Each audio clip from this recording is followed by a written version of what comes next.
Hello everybody. आज हम function के पार्ट 6 में जो बचे हुए फंक्शन टाइप्स एंड उसके ग्राफ्स है कॉरस्पॉन्डिंग उसका डोमेन और रेंज वो सब हम डिस्कस करेंगे। सो पहला फंक्शन है exponential function y equal to a to the power x। So इसको कहा जाता है जनरल एक्सपोनेंशियल फंक्शन क्योंकि ये बेस जो है जनरल है a। अब ये a, इस a में a को ऑलवेज लिया जाता है greater than zero. Greater than zero तभी वैल्यू इसका आता है, नहीं तो नहीं आता है। सो नहीं आता है बोलना गलत होगा। ये जब नेगेटिव होता है तब कुछ केस में वैल्यू मिलेंगे, कुछ केस में नहीं मिलेंगे। जैसे -2 टू दी पावर अगर हम x की जगह 3 देते हैं आ जाता है वैल्यू, ओके। बट अगर -2 दी पावर 3/2 आता है तो क्या हुआ, -2³ रूट, तो root of -8 that is imaginary, so value नहीं मिलता है। तो ऐसे केसेस हैं, इसीलिए a-2 के लिए हम ग्राफ ड्रॉ नहीं करेंगे क्योंकि उसका वैल्यू ऑलवेज नहीं डिफाइंड है। सो यहाँ पे a ग्रेटर देन 0 के लिए हम ग्राफ ड्रॉ कर रहे हैं, तो उसका दो पार्ट है। एक है 0 to 1 में ग्राफ का बिहेवियर अलग होता है, 1 के जब 1 से बड़ा होता है तब बिहेवियर अलग होता है। अब 0 to 1 में क्या होता है, 0 to 1 में एक सपोज एक बहुत छोटा नंबर लेते हैं 0.2। इसका जब x to the power x को जैसे जैसे इंक्रीज करते हैं, जैसे ये टू दी पावर अगर 5 हुआ तो क्या होता है, 2 टू दी पावर 5 होता है 32, बट पॉइंट भी है, सो इसीलिए 5 टाइम्स पॉइंट शिफ्ट हो जाता है लेफ्ट हैंड साइड में, छोटा नंबर। सो वैसे टू दी पावर 7 करेंगे तो और छोटा, तो इसीलिए ग्राफ डिक्रीजिंग इस टाइप का होता है। अब जब टू दी पावर ये x का वैल्यू 0 होता है यहाँ पे, सो a टू दी पावर 0 1 होता है, तो इसलिए ग्राफ डिक्रीजिंग यहाँ पे 1 में कट करके ऑलमोस्ट x एक्सिस को टच करता है बट नॉट एग्जैक्टली टचिंग, ये ऐसे डिक्रीज होते रहता है। तो यहाँ पे a ग्रेटर देन 1 है, सो कोई भी वैल्यू अगर 2 पकड़े सो वो x जैसे जैसे इंक्रीज होता है 2 टू दी पावर का वैल्यू भी इंक्रीज होता है, सो it is a increasing function और डेफिनेटली x 0 में ये 1 हो गया। सिमिलरली अब अगर e to the power x का हम ग्राफ करते हैं, ये क्या है, नेचुरल एक्सपोनेंशियल फंक्शन। ये कोई अलग नहीं है, जस्ट इसी का स्पेशल केस है जहां a की जगह e पुट कर दिया गया।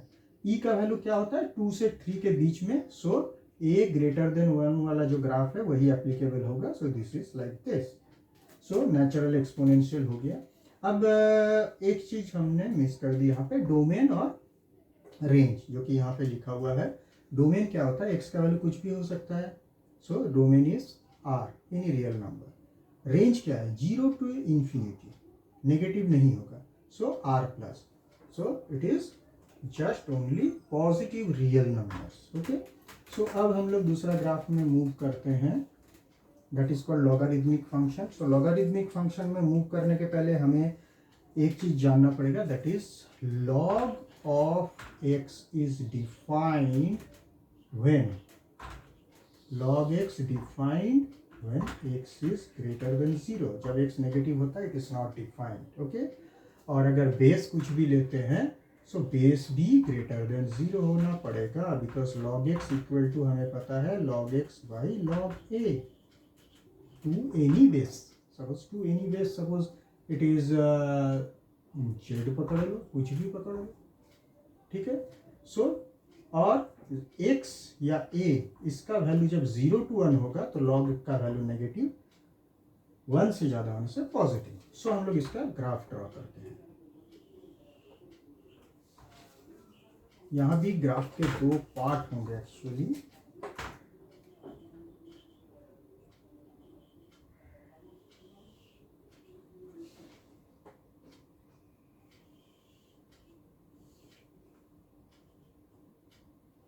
सो यहाँ पे ग्राफ, अब ग्राफ में जब इसका ग्राफ ड्रॉ करेंगे, so function is y equal to log a base x। So यहाँ क्या क्या चीज डिफाइंड है, log x डिफाइंड है, सो log x अगर डिफाइंड है सो x क्या होगा, ग्रेटर देन 0 होना पड़ेगा, a क्या greater than, and now log x वैसे मतलब log x by log a, सो इसको 0 होना नहीं चलेगा। सो log a 0 कब होता है, जब a इक्वल टू 1 होता है। सो ए को 1 होना नहीं चलेगा। सो ए not equal to 1। Okay, so ये कंडीशन है। सो अब हम लोग इस पे ग्राफ ड्रॉ करेंगे। अब जब इसका ग्राफ ड्रॉ करेंगे तो हम लोग क्या करेंगे, एक्स के साथ वाई का क्या वेरिएशन होता है वो हमें यहाँ कैप्चर करना है। तो ए को कोई कांस्टेंट बनाएंगे। कांस्टेंट 1 से, ए जब अगर 1 से ज़्यादा हुआ तो पॉजिटिव, 1 से कम हुआ तो नेगेटिव। बेटर है जेड एक वेरिएबल इंक्लूड नहीं करके इसको हम लोग एक फिक्स 10 डाल देते हैं। 10 बेस में या ई बेस में कुछ भी डालो। सो ए जब 1 से ज़्यादा है तो ग्राफ का बिहेवियर एक टाइप का होगा। सो यहाँ पे हम लोग ए ग्रेटर देन 1 रखते हैं, यहाँ पे ए लेस देन 1 रखेंगे, बट 0 से बड़ा होना पड़ेगा। सो दिस, अब ए जब ग्रेटर देन 1 है, so this part is positive. So as x increases y increases. Okay, and यहाँ और log x मतलब y कब 0 होगा, मतलब x एक्सिस को कब कट करेगा, जब log x 0 मतलब x जब 1 होगा। सो x जब 1 है तब x एक्सिस को कट किया, मतलब y 0 हुआ, then it increases like this. Okay, और इधर भी ऐसे करके। सो एज x 0 to 1 में आया तो क्या हुआ, 0 to 1 में आया x, तो log x क्या हो गया, नेगेटिव। सो वो नेगेटिव साइड में इंक्रीज होते होते माइनस इन्फिनिटी में चला गया। अब इधर में 0 to 1 में क्या होता है, दिस इज नेगेटिव 0 to 1 में, सॉरी ए 0 to 1 है तो log ए नेगेटिव है। ओके, log ए नेगेटिव है तो अब x को इंक्रीज करेंगे हम। Okay, so this is negative, और log x जैसे जैसे इंक्रीज करते हैं हमें पता है x इंक्रीज करने से log x का वैल्यू इंक्रीज होता है। सो लेकिन x नेगेटिव नहीं हो सकता, तो इस पार्ट में आएगा ग्राफ राइट साइड में। अब इंक्रीज करेंगे तो इंक्रीज होगा, बट माइनस साइन के लिए एक्चुअली वैल्यू डिक्रीज कर रहा है। सो वैल्यू ऐसे डिक्रीज करते करते करते करते चला जाएगा। ओके, सो बेंडिंग ऐसे हो गया और वो नेगेटिव इन्फिनिटी तक मूव करेगा। सो यहाँ भी कट कर रहा है 1 पे। ओके, अब है दो इंटरेस्टिंग ग्राफ और है। सो एक है ग्रेटेस्ट इंटीजर फंक्शन, एक है fractional part function. Greatest integer function का डेफिनेशन क्या है, greatest integer function is always less than or equal to the actual value. So greatest integer function suppose x में apply किया तो this is less than or equal to the actual value x. तो suppose x अगर 4.6 है, so box x क्या होगा, इसको box x बोल रहे हैं, that is 4. So यहाँ पे अगर 5.6 होगा, so this is 5. ओके, अगर ये -6.5 है तो ये -6 नहीं होगा, because -6 is greater than this. So less than equal to होना पड़ेगा वो integer, box x returns integer value. Okay, so इसीलिए इसको ग्रेटेस्ट इंटीजर फंक्शन, जो इंटीजर ग्रेटेस्ट है उसको, सो इसके लिए जो इंटीजर पार्ट इसका ग्रेटेस्ट है दैट इज -7। ओके, -7 -6 है, वो क्या हुआ, अगर -6 लेते हैं, सो -6 अगर बॉक्स एक्स इसका वैल्यू आया, so -6 becomes greater than this, वो नहीं होना चलेगा। Definition is less than equal to x होना पड़ेगा। ओके, सो हमने बेसिक इसका समझ लिया। अब ग्रेटेस्ट इंटीजर फंक्शन क्या होता है पता चल गया। इंटीग्रल पार्ट क्यों बोला जाता है, क्योंकि वो इंटीजर पार्ट को बाहर निकाल देता है। अब स्टेप फंक्शन क्यों बोला जाता है, वो ड्राइंग करते हैं तब हमें पता चलेगा। ओके, सो हम पहले x axis y axis quickly बनाते हैं।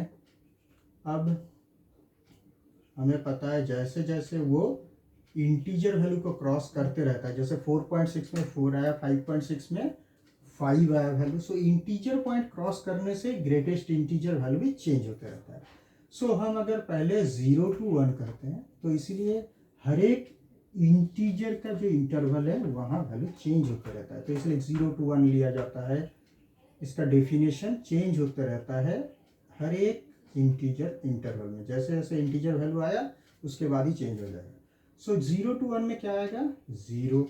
सो ये पॉइंट 1 to 2 में आएगा 1। सो 1 से लेके पहला बात है 0 से 1 के लिए आया ये, बट ये पॉइंट 1 इज नॉट इंक्लूडेड। 1 से 2 के लिए 1 आता है, सो सपोज दिस इज 1, सो 1 से 2 यहाँ तक है, सो यहाँ से 1 इज इंक्लूडेड, 2 नॉट इंक्लूडेड, ऐसे। सो ऐसे 2 to 3 जाएंगे तो वैल्यू आएगा 2, यहाँ से यहाँ तक ऐसे। सो इस टाइप से। सो नेगेटिव साइड में एक एग्जांपल अगर लें, हमें 0 to -1 के लिए चाहिए, सो -1 0, तो इसका आउटपुट आएगा -1। सो ये -1, ये लाइन आएगा यहाँ पे, वहाँ पे -1 is included, so bold dot, solid dot, यहाँ पे हॉलो डॉट, कनेक्ट।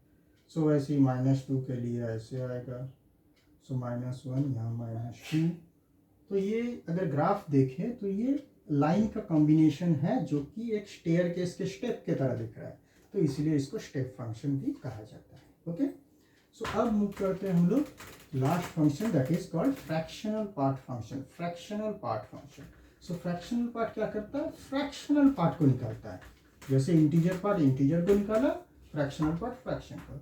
सो यहाँ पे फ्रैक्शनल पार्ट का सिंबल जो लिखा जाता है वो है ऐसे, कर्ली ब्रेसेस दिए जाते हैं एक्स के around. So this is actually equal to x का वैल्यू, उससे इंटीजर पार्ट को माइनस कर दो, दैट्स इट। सो 4.6 का अगर करते हैं, सो हमें पता है इसका फ्रैक्शनल पार्ट इज 0.6। कैसे आया, एक्स का वैल्यू क्या था 4.6, वहाँ से इंटीजर पार्ट क्या है 4, उसको माइनस किया, सो 0.6। अब -4.6 होता तो क्या होता है, हमें लगेगा कि 0.6 -0.6 हो जाएगा ना, गलत है। x के जगह, यहाँ भी x के जगह पुट किया दिस, माइनस बॉक्स दिस, इसका हमने सीखा कि this is -5, so basically this is 5 - 4.6, this is 0.4। So negative के लिए 1 माइनस दिस डेसिमल के बाद जो है उसको 1 से माइनस करो, जो आता है वही एक्चुअल वैल्यू है।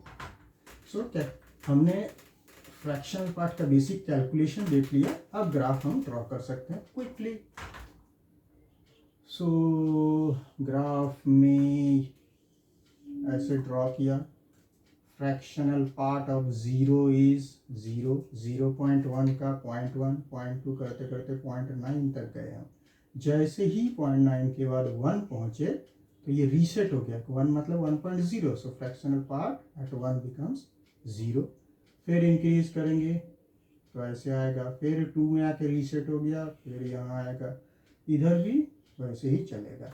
बिकॉज अगर हम लोग एक कैलकुलेशन -1 में करते हैं, सो -1 में कोई फ्रैक्शनल पार्ट नहीं है तो 0, -1.1 नहीं करेंगे because it is left side. So -1 का राइट साइड क्या है, -0.9।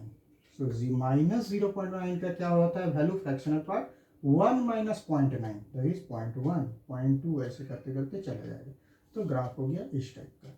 सो यहाँ भी domain of definition is R, domain of definition is R, and range क्या है 0 to 1, this is 0 included, 0 is included, और ये क्या हो जाएगा इधर 1, ये जो 1 है इसको कभी भी टच नहीं कर पाएगी। Okay, so 1 is not included.